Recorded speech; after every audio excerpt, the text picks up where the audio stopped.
Hərəsi bir günəşdir, parıldayır.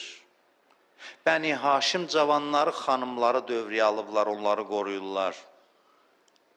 İmam Hüseyin gördü ki, atı hərəkət eləmir, Zülcanah dayandı, at dayandı. Yazırlar və nəzərə ileyhim və bəka. Hüseyin baxdı xanımlara gözaltı və ağladı. Göz yaşı tökdü. Bu karvanın ən qoca adamlarından birini çağırdılar. Bu yeri tanıyırsan, bu yerin adı nədir? Dedi, Neynəva Şəddül Furat.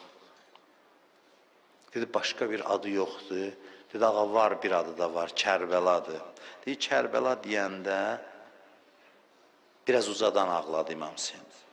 Dedi, yükləri boşaldım, bura Kərbəladır. Bu, babam Peyğəmbərin xəbər verdiyi, atam Əlinin dediyi yerdir.